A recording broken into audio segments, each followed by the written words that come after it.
নমস্কার বন্ধুরা, ডলি রন্ধনশালা সবাইকে স্বাগত। আজকে তোমাদের সাথে আমি শেয়ার করব শিমের একটা দুর্দান্ত স্বাদের রেসিপি।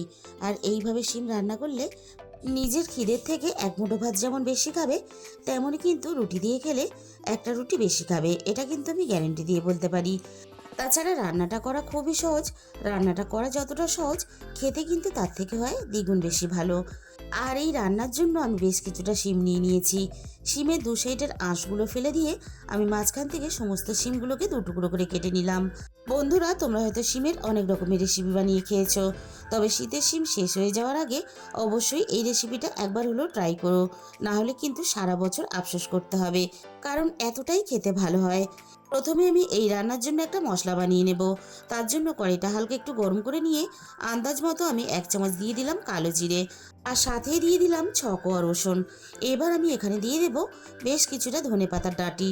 আর এখানে কিন্তু ধনেপাতার ডাঁটিটাই ব্যবহার করতে হবে। আর সাথেই দিয়ে দিলাম আমি একটা কাঁচা লঙ্কা। এই সময় গ্যাসের ফ্লেমটা একেবারে লোতে রাখতে হবে। এবার আমি সব কিছু একসাথে নাড়াচাড়া করে হালকা একটু ভেজে নেব। সব কিছু একসাথে নাড়াচাড়া করে ভেজে নিয়েছি, আর রসুনের গায়ে একটা হালকা পোড়া কালার চলে এসেছে। এবার আমি এগুলোকে নামিয়ে নেব। এবার আমি রান্নার জন্য প্রথমে আমি কড়াইয়ের মধ্যে প্রয়োজন মতো সর্ষের তেল দিয়ে দিলাম। আর এই রান্নাটা কিন্তু সর্ষের তেলেই করার চেষ্টা করবে। সর্ষের তেলে রান্নাটা করলে রান্নার স্বাদটা কিন্তু অনেক বেশি ভালো হবে। তেলটা খুব ভালোভাবে গরম করে নিয়ে এবার আমি কেটে রাখা শিমগুলোকে ভাজার জন্য তেলের মধ্যে দিয়ে দিলাম। প্রথমে আমি শিমগুলোকে মিনিট 2-3 মতো নাড়াচাড়া করে একটু ভেজে নেব। এবার আমি শিমের মধ্যে দিয়ে দেব স্বাদ মতো লবণ। লবণ দিয়ে শিমগুলোকে নাড়াচাড়া করে আমি আরও একটু ভালোভাবে ভেজে নেব। এবার আমি শিমের সাথেই দিয়ে দিলাম 1 মুঠো মটরশুঁটি।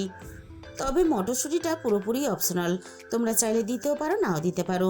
মটরশুঁটি আর শিমটাকে একটু নাড়াচাড়া করে নিলাম। শিম আর মটরশুঁটি যাতে ভালোভাবে নরম হয়ে যায়, তার জন্য আমি মিনিট 5 মতো কড়াইটা ঢাকা দিয়ে দিলাম। আর এই ভাগে ভাজা মশলাটা রেডি করে নেব। তার জন্য আমি ভাজা মশলাটাকে দেখো একটা হামানদিস্তার মধ্যে নিয়ে নিলাম।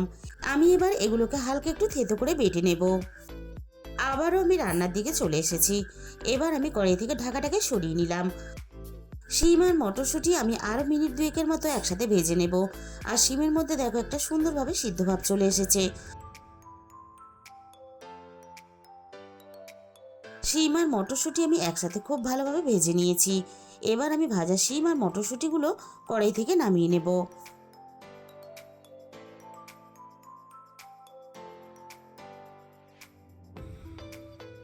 আমি কড়াইয়ের মধ্যে আবারও 1 চামচের মতো সর্ষের তেল দিয়ে দিলাম। এই রান্নার জন্য আমি আগে থেকে একটা মাঝারি সাইজের পেঁয়াজ কেটে রেখেছিলাম। পেঁয়াজটা ভাজার জন্য আমি তেলের মধ্যে দিয়ে দিলাম। এবার আমি পেঁয়াজটাকে নাড়াচাড়া করে হালকা একটু লালচে করে ভেজে নেব। আর এই রান্নার জন্য পেঁয়াজ কিন্তু খুব বেশি লালচে করে ভাজা যাবে না। পেঁয়াজের মধ্যে দেখো একটা সুন্দর কালার চলে এসেছে, আর পেঁয়াজটাও নরম হয়ে গেছে। ঠিক এরকম করে পেঁয়াজটাকে এই রান্নার জন্য ভেজে নিতে হবে। এবার আমি এখানে একটা ছোট সাইজের টমেটো কুচি দিয়ে দিলাম। এবার আমি পেঁয়াজের সাথে টমেটোটা নাড়াচাড়া করে ভেজে নরম করে নেব। টমেটোটা যাতে তাড়াতাড়ি নরম হয়ে যায়, তার জন্য আমি রান্নার স্বাদ মতো লবণটা এই সময় দিয়ে দিলাম। আমি আবারও সবকিছু একসাথে নাড়াচাড়া করে ভাজতে থাকবো।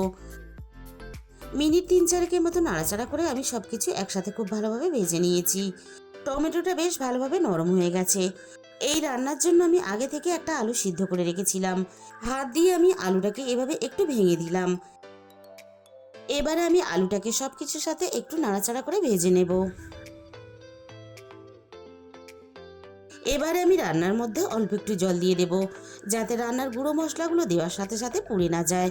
এবারে আমি একে একে গুঁড়ো মশলাগুলো দিয়ে দেব। প্রথমে আমি দিয়ে দিলাম রান্নার প্রয়োজন মতো হলুদের গুঁড়ো, আর সাথেই আমি দিয়ে দেব ঝালের জন্য লঙ্কার গুঁড়ো।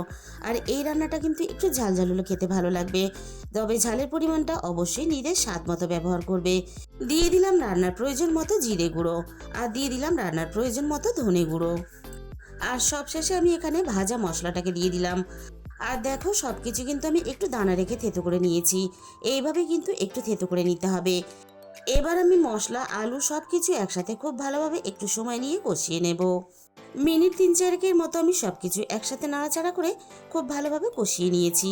এবার আমি ভেজে রাখা মটরশুঁটি আর শিমটাকে দিয়ে দিলাম। এবার আমি সব কিছুর সাথে শিমটাকে নাড়াচাড়া করে একটু কষিয়ে নেব।